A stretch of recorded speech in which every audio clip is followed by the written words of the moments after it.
Hello, everyone. I am live again. It's me, Catherine Hudson. No, it's been a long time since I've been on one of these live videos, since I've done any live videos. I've been so crazy busy. But I wanted to bring some of this reading to you guys and your computers or phones or whatever you're watching this on. I'll wait and wait for some of the people to show up before I start reading. I'm super excited about this. So I had been thinking about this for a while, especially because, COVID is happening and the lockdown is reemerging, as we've seen, as I'm sure many of you are still struggling with. And it's been a long time since I've gone out and seen anyone in public either. So this is fun for me and for whoever's joining me, whoever's watching. I'd love for people to come say hi, let me know you're here, and then in just a few minutes I'll start reading from Daughter of the Drackan. And another reminder too, for anyone who hasn't seen my post about it or who hasn't signed up yet, this whole idea of doing live readings was run through my subscribers to my newsletter, and that's one of the perks of subscribing to my Exquisite Darkness newsletter, is that all of my subscribers there get asked all of the experimental questions first. So they, my readers helped me decide to start doing this because there was a lot of interest. I was surprised by how many people were excited to watch me reading from one of my books, and we're starting with Daughter of the Drackan because that won the vote by popular vote. We're starting with that one, which is a good choice. It's my first book and sort of a reader favorite. That may change here in the next couple of weeks when The Witching Vault releases. That's on December 10th, by the way. But I'm really excited about this. This will be fun. So I'll give it a little bit longer, wait for some other people to hop on, and yeah, enjoying this Tuesday in my office. I finally invested in an actual webcam to use, so no more fiddling around with my phone. I think that's one of the reasons why I had stopped doing live videos for a while, is because it stopped working on my laptop. Now I've got a new setup, new office, as you can see. I'm excited about it. So far, it looks like the camera's working very well. So that's exciting. Here we go. We'll hang out and wait for just another minute before we start.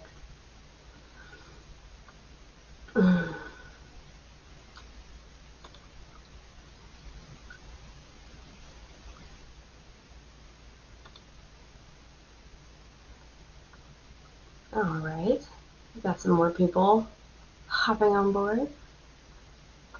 And I wonder, I would like to know how many people who are watching this have already read Daughter of the Drackan. That would be an interesting thing to see. How many people go on and decide to read it after this. Either way, as long as you're here and you're enjoying this with me and enjoying nerding out and seriously getting excited about anything fantasy and sci-fi, then we're all good. Hi, Trey! Thanks for saying hi. I know you're on here. That's awesome. I know that you've read Daughter of the Drackan. Fantastic. Alright, here we go. So we'll hop into this. If anyone else wants to watch with us or read along, we have that set. So I actually am completely out of hard copies of Daughter of the Drackan. I just sent out the last of my own personal stash of copies just last week to someone who purchases signed paperbacks.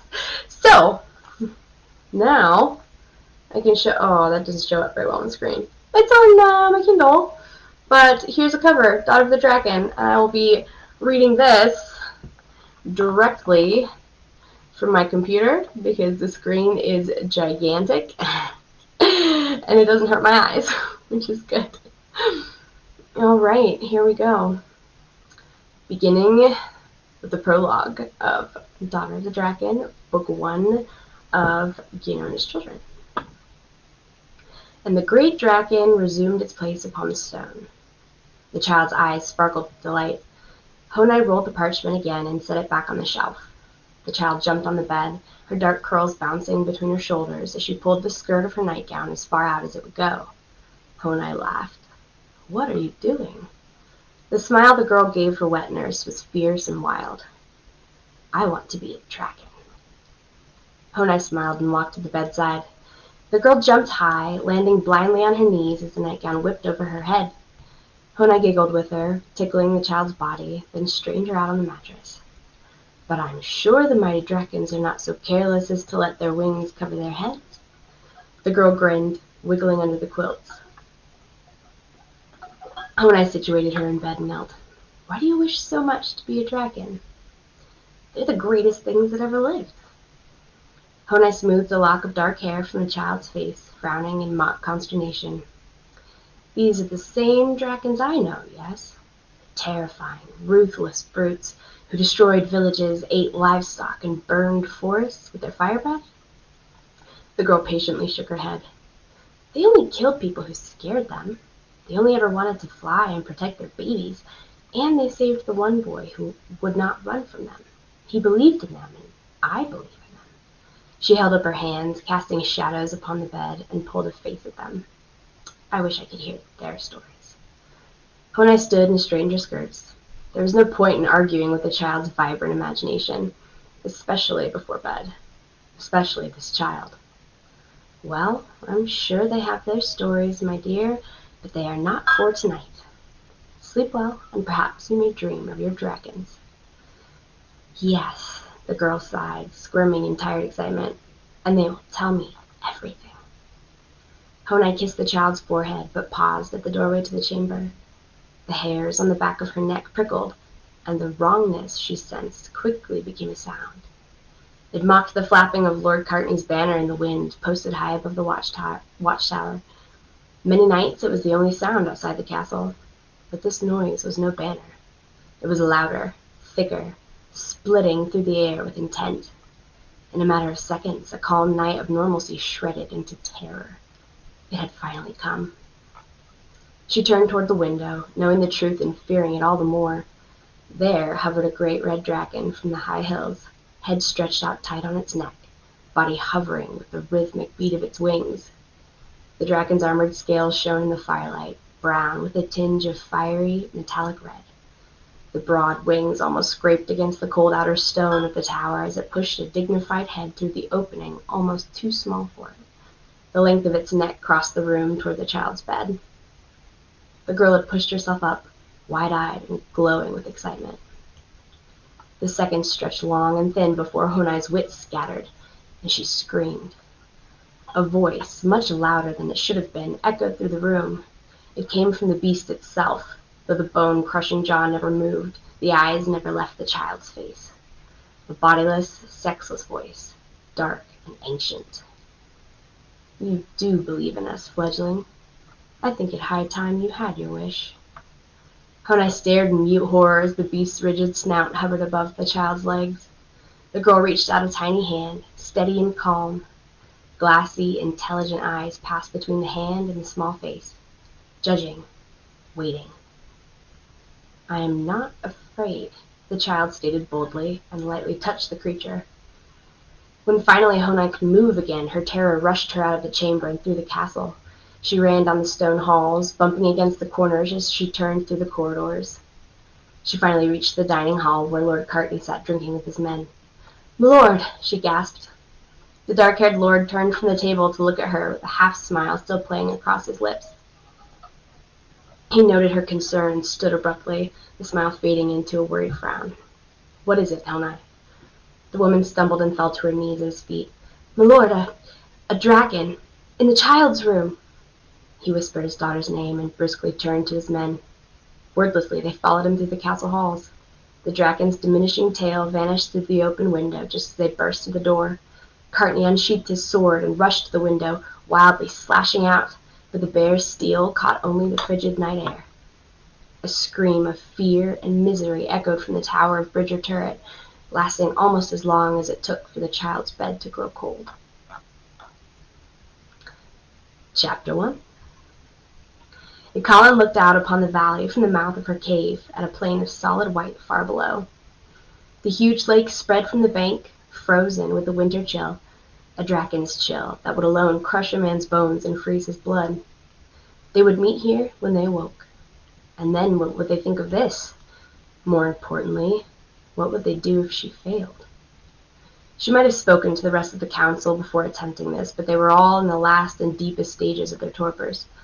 Why now is she fully awake, far before her time?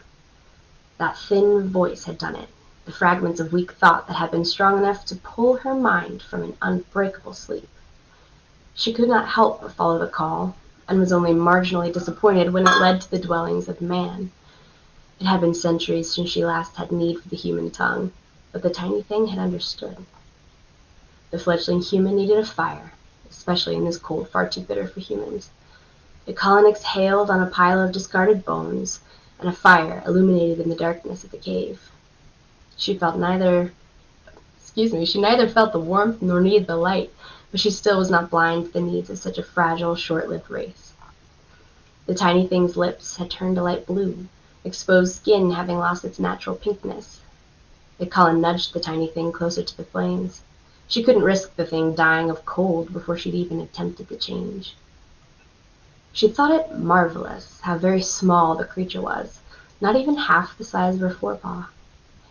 Her own hatchlings were each many times its size, though younger when she weaned them and more suited to life in these mountains. But now that she had brought the human here, she could not turn back. The creature's survival hinged on her success. She had very little time in this harsh cold. It had to be done now. The Colin wondered if the human contained enough strength to withstand the trials of the weaning. A human's brittle body did not compare to a fledgling Drackan's, but the most dangerous change was not physical at all. She gently probed the fledgling's skin with her large tongue. The poison in her mouth did its work, hissing as it ate into the flesh of the tiny ears and eyelids. Countless centuries of weaning her own broods did not prepare her for the sight of the same process on such a frail thing. If this did not work, the creature would not heal and would be left deaf and blind and useless. But ample time remained for the rest.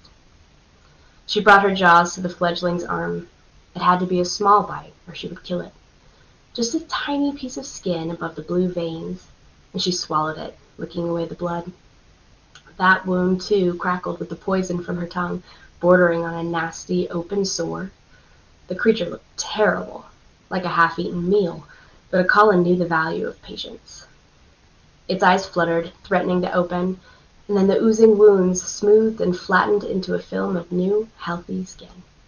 A soft yellow glow barely contained itself beneath those lids, a new light that had not been there before. Normal color returned to the lips and skin, shimmering with inhuman energy. The tiny thing's features hardened and quivered with strength, and the open flesh on its arm healed itself. She had to check, and nudged softly at the thing's mind with her own. A white, static whirring seeped out, weak but undeniably there. It remained unconscious, but the human's mind had substance now, and sound. It seemed to Colin had done the impossible, but she dared not let her excitement thrive. Not yet. A long road still awaited them if the fledgling lived. She was not the first to do this. Igathir had taken this chance himself, so long ago, though the mistakes made after that had paved a long road to hatred and fear and silence. Colin felt the winds of change in these mountains, knew that something lay on the horizon for her kind. The others still licked the wounds from their past and remained so blind to the future, but Colin could no longer live in complacency. The time for action had come again, and if she effectively weaned this human, the silence would end. They would all be forced to see the truth, and they would find the knowledge that had so tragically been lost. Distracted by her own thoughts, she had not noticed the noises of the fledgling's mind had changed. The whiteness swirled faster, a static shushing growing louder and stronger. Colin raised her head and waited, prepared for failure. As suddenly as the new sounds had started, they stopped with a loud crack. The fledgling sat bolt upright and screamed. Colin closed her external hearing to concentrate on the tiny new mind. She noted the apparent transformation, but could not bear the obnoxious screaming. A foreign sense of pride welled within her. If all went well, the fledgling would mature in these mountains, part of a larger, greater life unknown to the rest of its kind.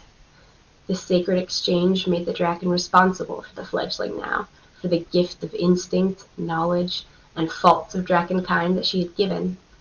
What once was a tiny human might now be something much greater, more powerful and awful than it might ever understand. This fledgling was a tool, and Colin held all its secrets. The screaming stopped, and the fledgling opened its eyes. It scanned its new environment without a hint of fear. Now, my fledgling, the Drackan thought to it, who are you? The human stared at her but gave no answer. Colin pushed her way into its young, weak mind as easily as ripping into flesh. It was a silver mind, fresh and blank. She searched gently for wrongness, any trace that she had made a mistake, but found nothing. A faint purple-gray color came meekly to her, followed by a small voice that shattered at Colin's doubts. I don't know. The Drackan had known disappointment, and knew to expect a possible loss of memory. Surprise, however, was an infrequent and foreign experience. The fledgling's mind and colors were strong, and it was female. You did what? Natalia fumed, her mind colors bursting in thunderous shades of red. Colin stood her ground and held her head high. She was old, but still had enough presence to stare the leader in the eyes. She felt the others watching her, but only opened her mind to the one who addressed her. I have weaned a human fledgling. Successfully. Natalia snorted and dragged her powerful tail in circles around Colin without attempting to hide her suspicion. The Drackans of the high hills had gathered around the great lake. There were so many at the first gathering after they had risen, packed around the lake and towering in the rock ledges and cliffs above. The snow had melted.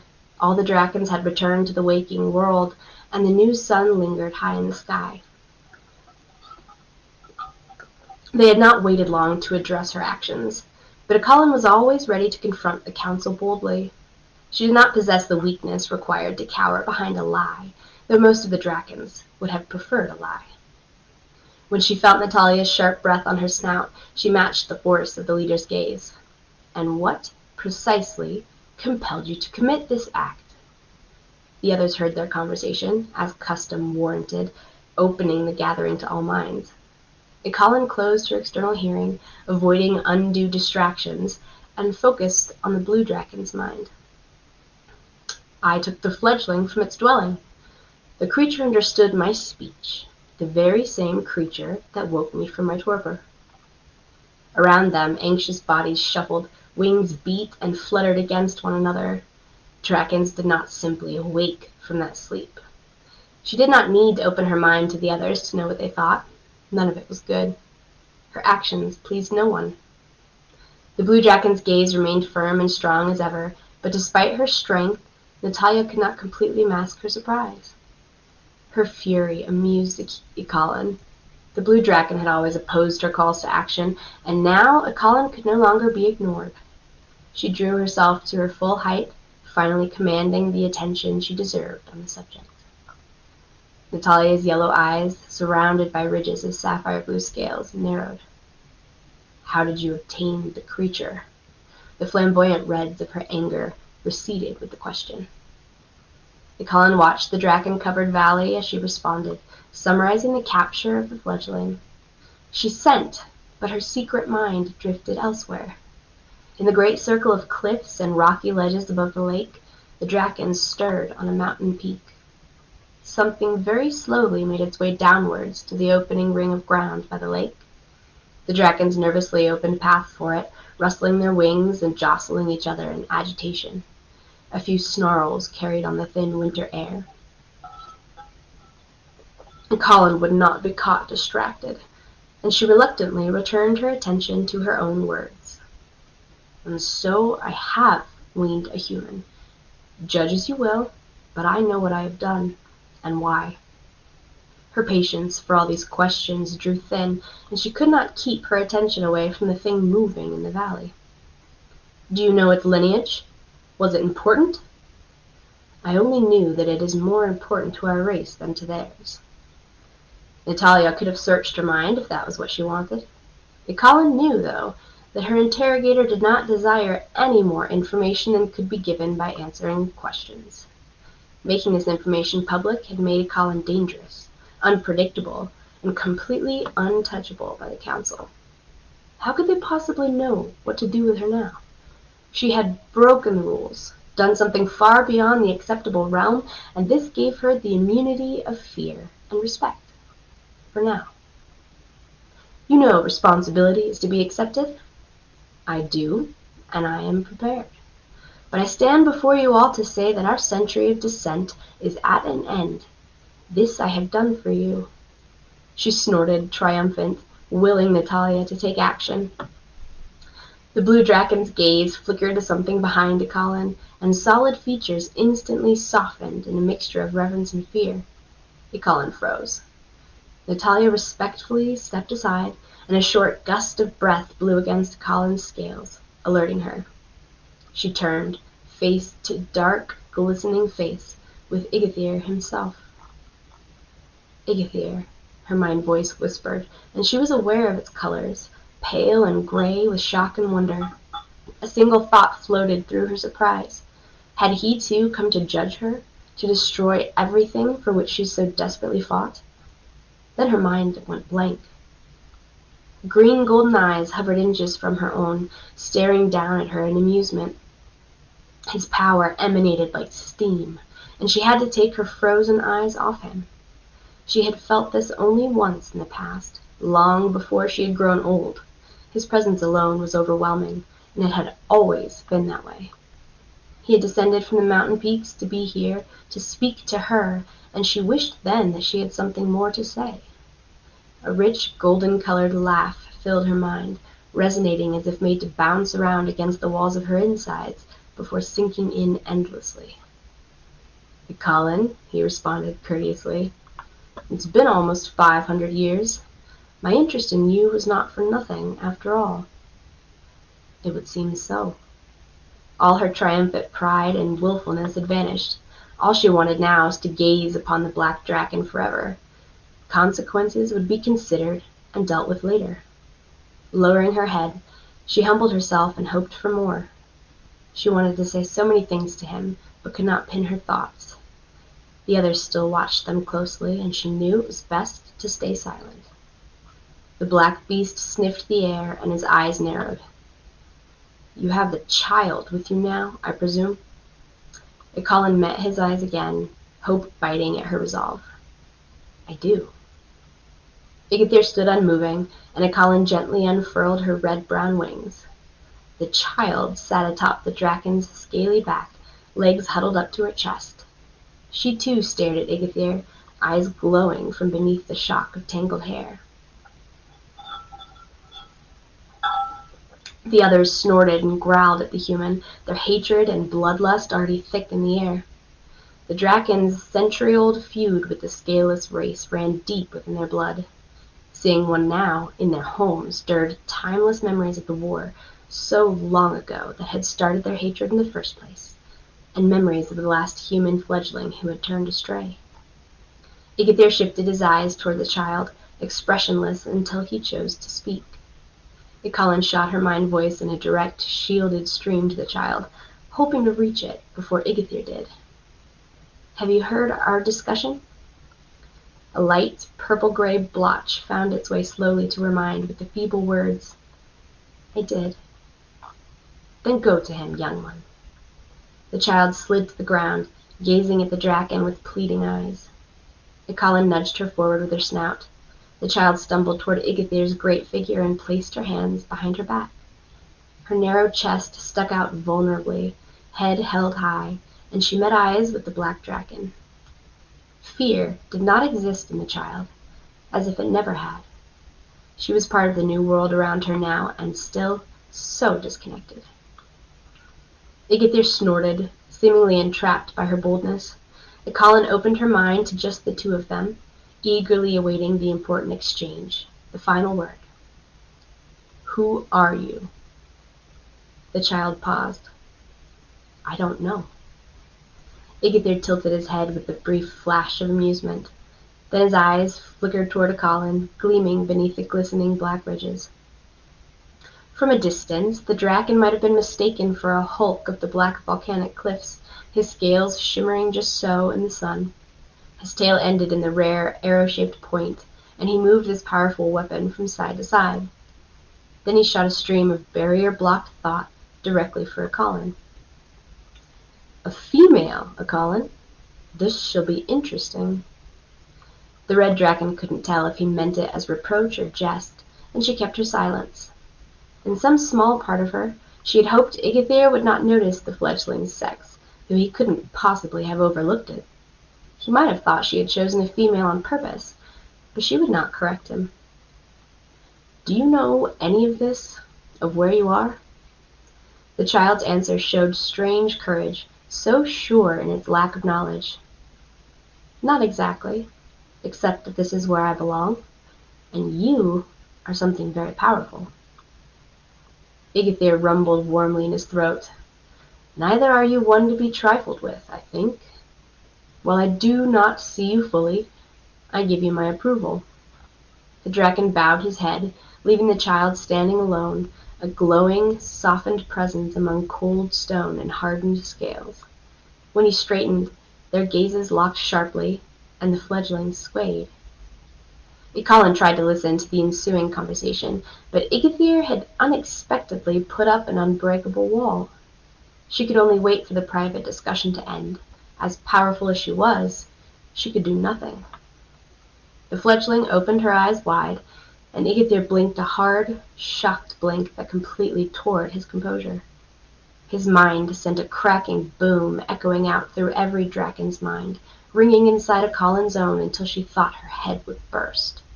She heard howls of pain and startled growls from those weaker Drackans, and she reeled back herself, trying to right her mind. The blast was the internal equivalent of roaring in surprise, of calling out. But vocal shock could be suppressed. A mental burst could not. What had the child said to him? The spasm of emotion took only a few seconds to subside, and then Igathyr walked toward Icolin, leaving the child standing alone and naked in the cold wind. Icolin pulled her head together as he drew nearer, standing as tall as she could. Not quite ready, but not quite broken. The black Drackan's gait slowed, suddenly tired seeming. His mind had torn a rift in their kind surrounding the lake.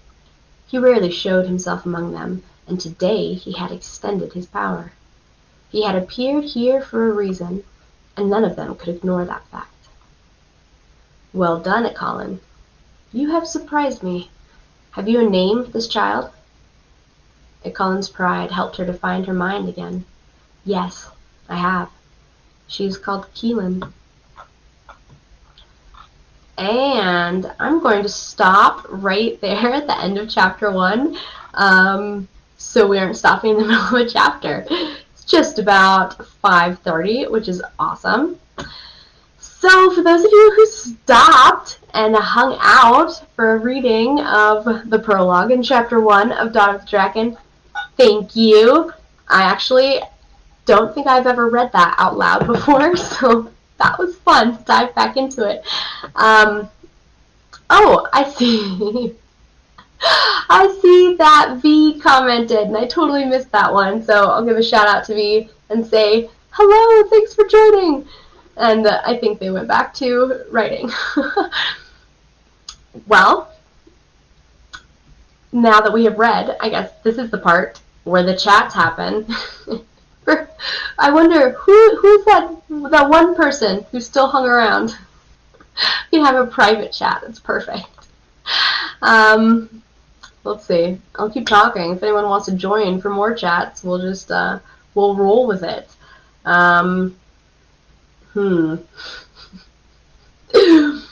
What to talk about now here? That's one of the things that I am the most excited about. I could get lost in reading all the time, but then when people hang around and say hi and I get to talk to them, to you, to anyone,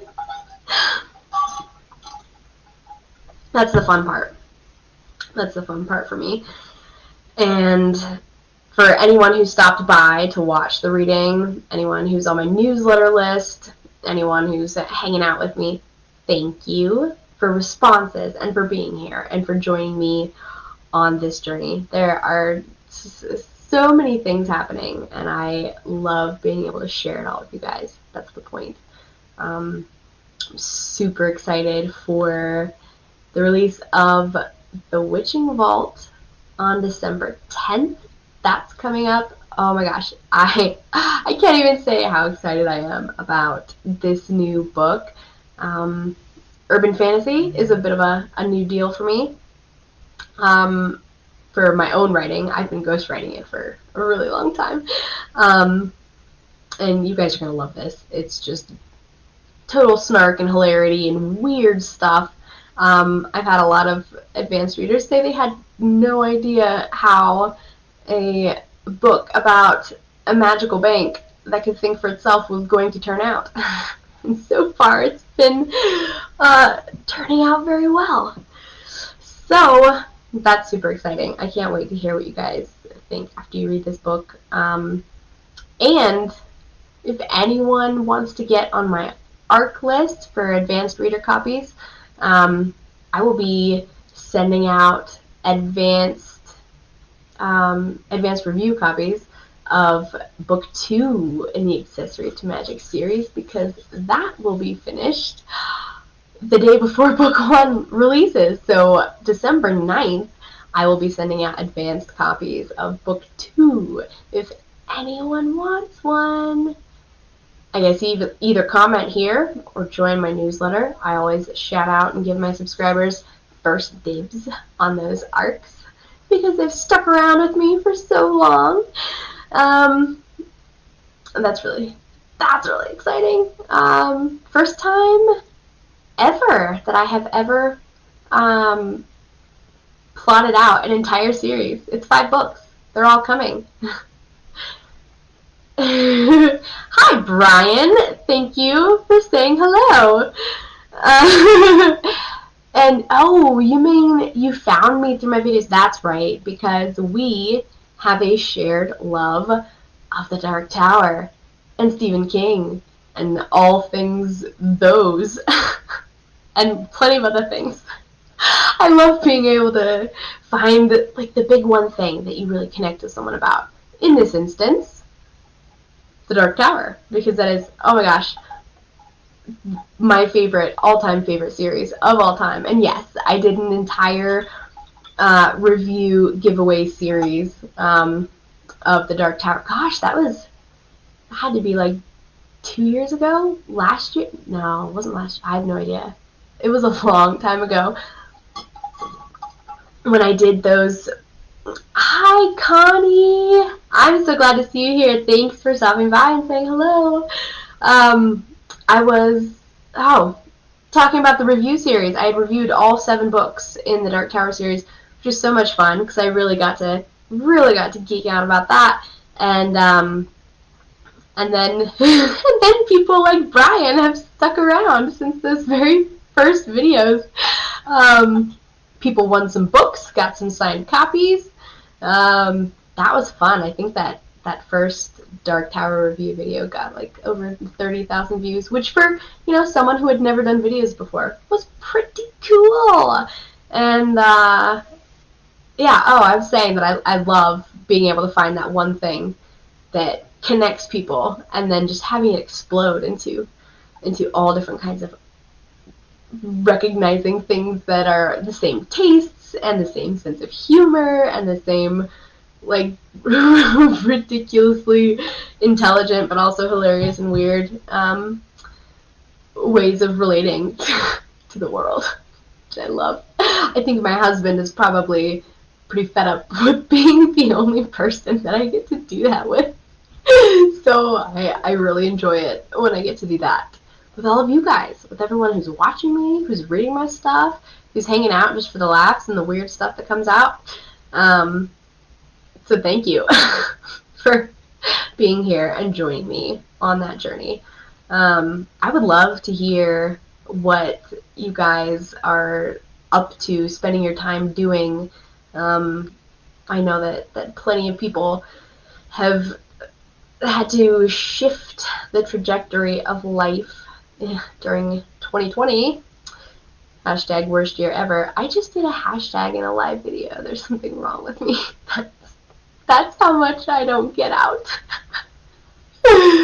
But I would love to hear what people are up to. If there's anything that you found yourself doing this year that you didn't normally do before. I kind of am sitting here doing the exact same thing. I'm sitting behind my desk. I do have a new office, which is so much fun. If Gordy ever sees this video, you will find that dragon. It's hard to do this backwards. That dragon right there on my shelf. The guy carved it out of wood himself and mailed it to my P.O. box, which was awesome. Yeah, I've been sitting around here in my office doing the same old thing, writing from 5 in the morning to 5 in the evening, and I absolutely love it. I'm maybe a little bit of a crazy person and a psycho, but that is how much I write on a regular basis. We did move to Colorado from Vermont, and that's been an interesting change. I got sunburned on my first 5-minute walk in the middle of the summer. As you can see, I'm quite pale, and I burn quite easily. That was fun. Connie, I see you love hearing my voice. Thank you. I miss you too. It's been a really long time. Connie and I used to be neighbors back in South Carolina before I got married to my husband. Before we moved and started hopping all over the place across the country. We've made 4 cross-country moves in the last 8 years. That's been fun. It's been fun. There are some times that I don't like moving. Hopefully we stay in one place for a while. I don't like it anymore. But we've been... Brian, funny, sad, than my normal, effectively already quarantine normal. Yeah. Is it sad? I'm not sure. If it's sad for you, then maybe it's sad for me. Nothing changed really within my normal, except for the fact that we moved to Colorado, where all of my family live. I'm one of 5 kids, and 4 of us are now back in Colorado living here. We haven't been able to see each other and hang out, which has been very strange.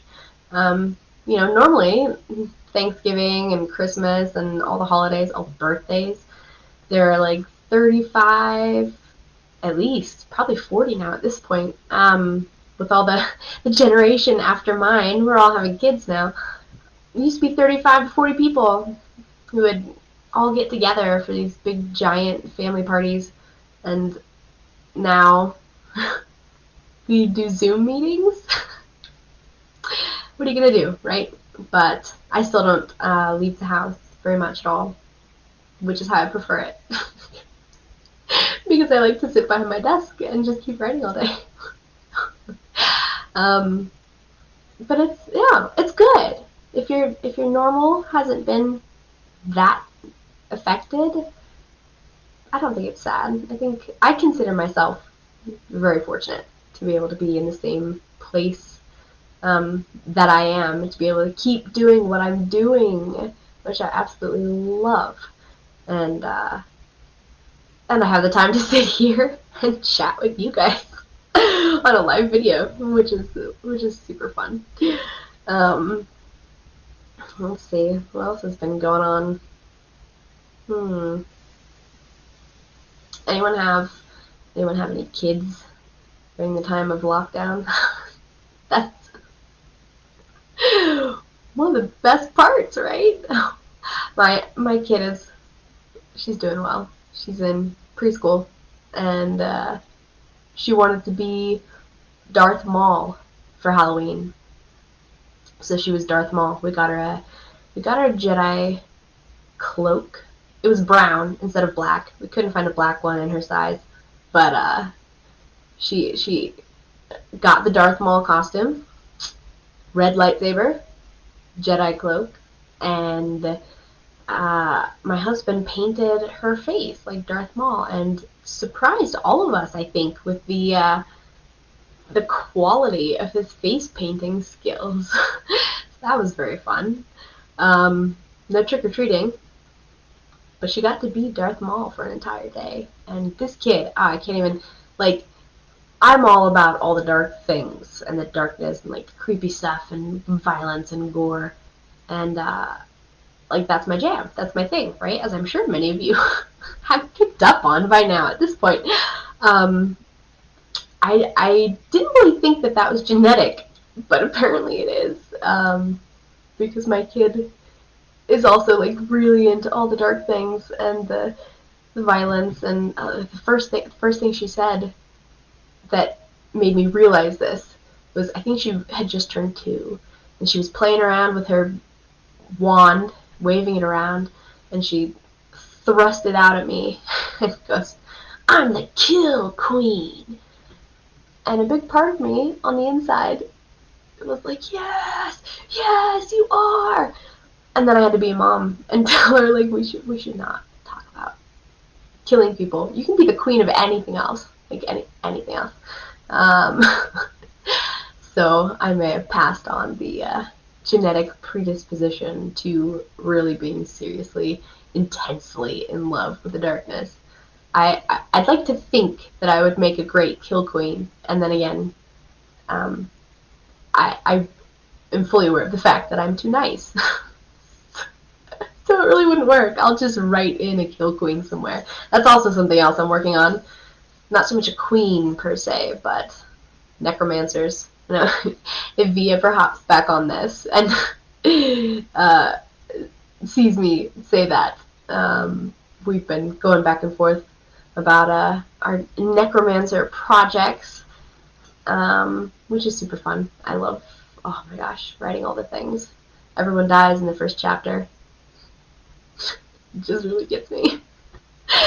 Oh, well, I said that I would hang around from 5 to 6.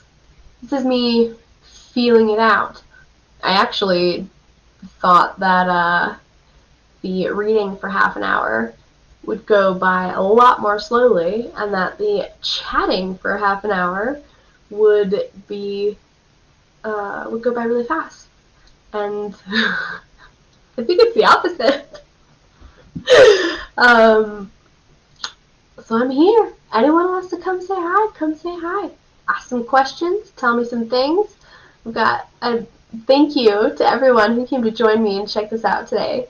I'll be putting the video up on my YouTube channel as well, so that it can be viewed from afar beyond Facebook.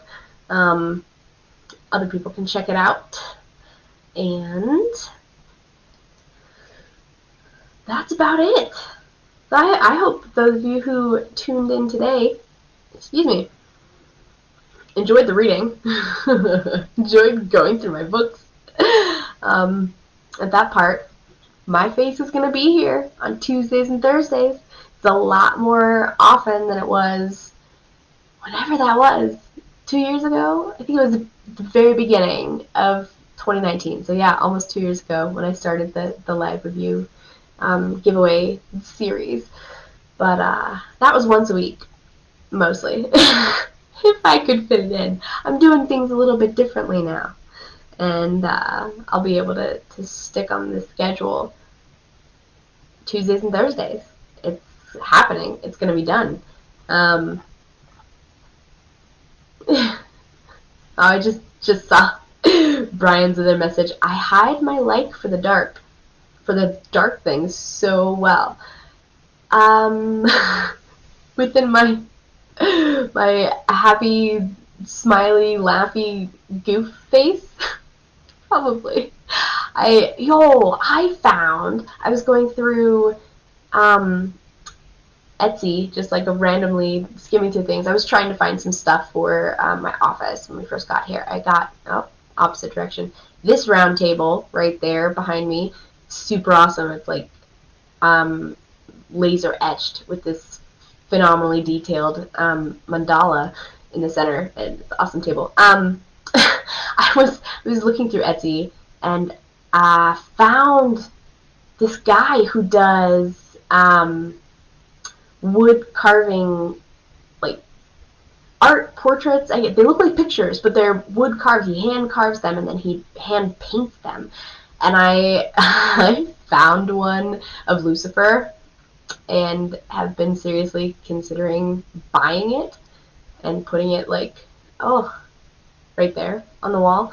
I had someone tell me a while ago that Lucifer was my spirit guide, and I fully believe that.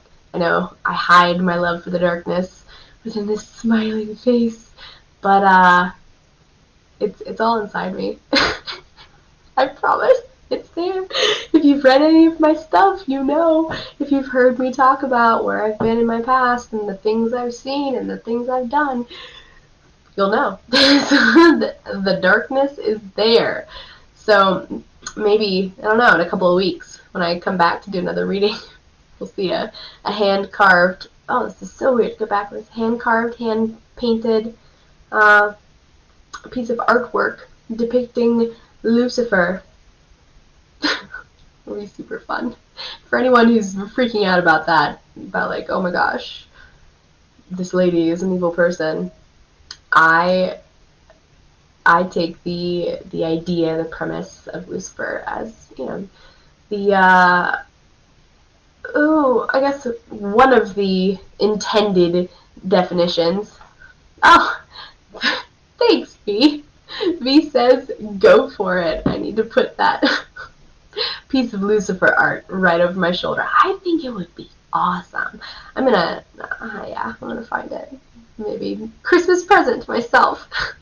Lucifer as the definition, or the idea, the embodiment of Lightbringer, right? There would be no light without the darkness, as I have very well come to realize in my own life. Things would not be nearly as great as they are in my life now, and I'm so fortunate to be able to say that. Would not be nearly as great if I hadn't have experienced all the things that I have experienced. And it's been there's been quite a bit of the darkness experienced there, which is great. If you've heard me talk about it, any of my interviews, any of my little snippets that I have written on my website, on my blog, going through active addiction takes you to some dark places. Can't lie about it. That's where it is. And we've all been in those places. We've all been in that dark arena of our own hearts. But here's the thing. I get asked all the time, how am I able to do all this darkness stuff and then still be like so smiley? It's not, I don't do that. But it's really because I just put it all into a little box and funnel it into my writing, and then the rest of me is left over like this, and I'm totally chill, man. Totally happy, doing my own thing.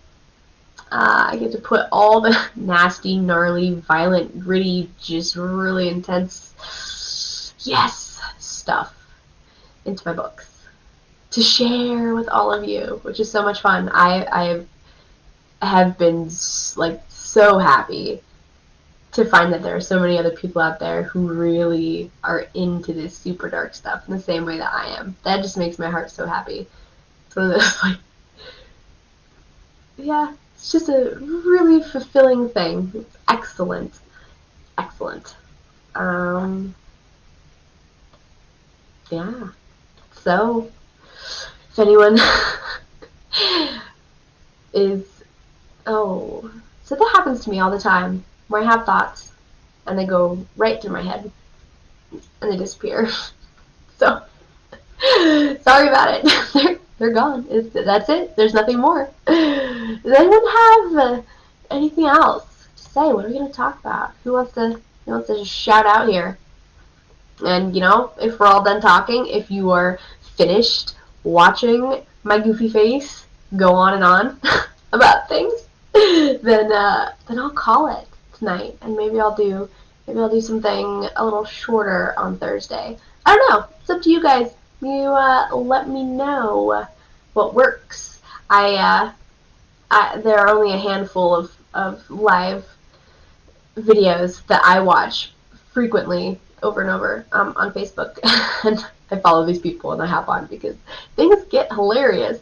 And some of them are really long and some of them are really short. So, I don't know, we're trying out a new thing. You guys get to be my guinea pigs, experimenting with me. And I just want to make sure that I'm doing what you guys want to see and talking about things you guys want to hear me talk about, and also reading some books. Everyone gets to cuddle up with a story and, or, a computer or a phone, what have you, and listen to some books. Oh, that's really good too. I don't have His Children out on audiobook yet, so not like I'm going to put my own readings into audiobook form. I'm not sure I can do that. Like, logistically, I don't know how, but there's no way to listen to it currently. So now there is. You guys get to tune in. Thank you, everyone who stopped by to join me for the reading and to sit around and chat. Maybe Lucifer will be here with us in a couple of weeks. Putting that out there. And I will see you guys on Thursday. Same time, same place. I'm doing this. Even if nobody shows up, I'm going to keep doing it because there are videos, there are people, there's me and stories, and we got to put them all together and just put it out there. Something that's fun and it helps me wind down from the end of my long workday. So thank you, everybody, for being here. I hope you guys have a great Tuesday night or whatever night of the week it is when you happen to be watching this later. And I will see you on Thursday. Bye.